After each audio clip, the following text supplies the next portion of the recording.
Hello दोस्तों, मैं हूं सौरभ मिश्रा और आज हम लोग बात करने चल रहे हैं बैंकिंग के इतिहास के विषय में। बैंकिंग का इतिहास अर्थात दुनिया भर में बैंकिंग की शुरुआत कैसे हुई।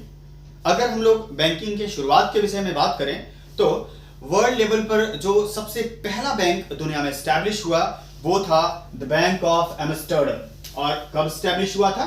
तो ये स्टैब्लिश हुआ था 1609 में, अर्थात 1609 ईस्वी में हुआ था, जिसका नाम था the bank of Amsterdam. Amsterdam कहाँ है? तो नीदरलैंड्स में। नीदरलैंड्स की कैपिटल और सबसे ज्यादा आबादी वाले शहर का नाम है एम्स्टर्डम, जिसे ट्रेडिशनली हम लोग हॉलैंड के नाम से जानते हैं। तो पहले उसी कंट्री को हॉलैंड कहते थे, आजकल नीदरलैंड कहते हैं।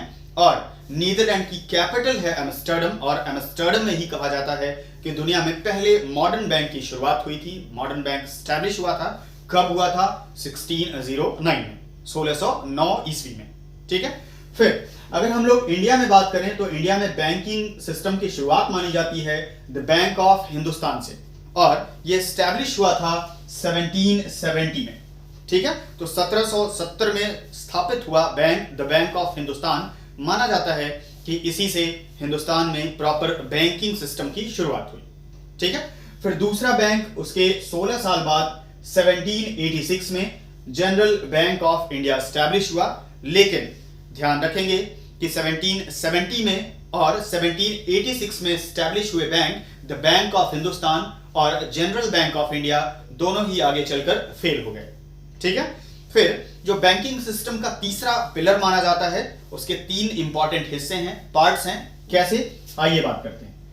इस जनरल बैंक ऑफ इंडिया के बाद जो बैंक स्टैब्लिश हुए हिंदुस्तान में, इंडिया में, वो थे 3 प्रेसिडेंसी बैंक्स। ठीक है। क्या थे? 3 प्रेसिडेंसी बैंक्स स्टैब्लिश किए गए। कहां स्टैब्लिश किए गए? तो पहला बैंक स्टैब्लिश किया गया बैंक ऑफ बंगाल के नाम से, जिसे इनिशियली बैंक ऑफ कोलकाता कहते थे।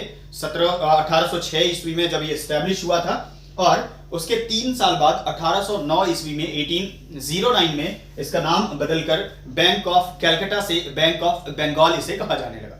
ठीक है। फिर जो दूसरा प्रेसिडेंसी बैंक स्टैब्लिश हुआ था उसका नाम था बैंक ऑफ बॉम्बे, जो कि स्टैब्लिश हुआ था 1840 में, अर्थात 1840 ईस्वी में। ठीक है। फिर तीसरा जो प्रेसिडेंसी बैंक स्टैब्लिश हुआ उसका नाम था बैंक ऑफ मद्रास, और बैंक ऑफ मद्रास स्टैब्लिश हुआ था 1843 में, अर्थात 1843 ईस्वी में। ठीक है।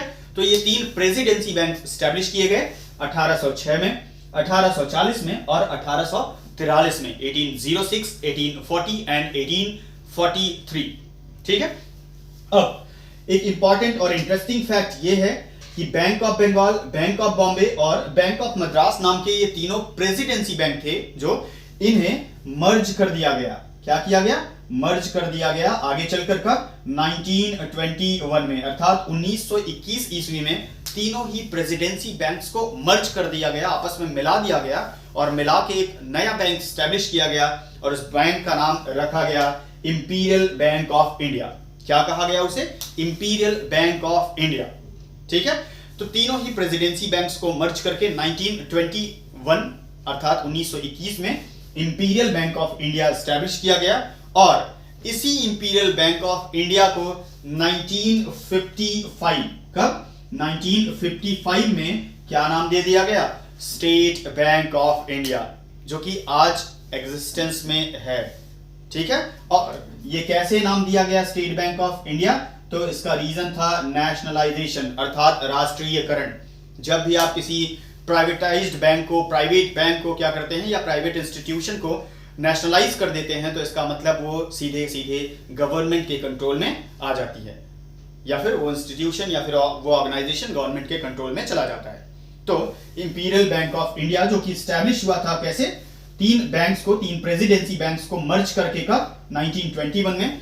उसी को नेशनलाइज करके 1955 में। कब? 1955 में, अर्थात 1955 में जिस बैंक को स्टैब्लिश किया गया उस बैंक का नाम है the state bank of India, जो कि आज भी एग्जिस्टेंस में है। और फैक्ट ऐसा कहता है कि एशिया में सबसे ज्यादा ब्रांचेस वाला बैंक है the state bank of India. बहुत बड़ा बैंक है, जिसकी भारत में ही नहीं दुनिया के कई देशों में शाखाएं हैं, ब्रांचेस हैं। ठीक है। ये था ओवरऑल बैंकिंग की हिस्ट्री के बारे में एक छोटा सा लेक्चर, जिसमें हम लोगों ने वर्ल्ड लेवल पर बैंकिंग की शुरुआत कैसे हुई, कहां से हुई, कब हुई, और उसके बाद इंडिया में कैसे बैंकिंग की शुरुआत कब से हुई और धीरे धीरे कैसे बैंकिंग सिस्टम हमारा आगे बढ़ता गया। बैंकिंग के ही बारे में और कुछ और अदर इंपॉर्टेंट फैक्ट्स के साथ हम लोग नेक्स्ट लेक्चर पर जल्दी ही मिलते हैं। तब तक के लिए धन्यवाद।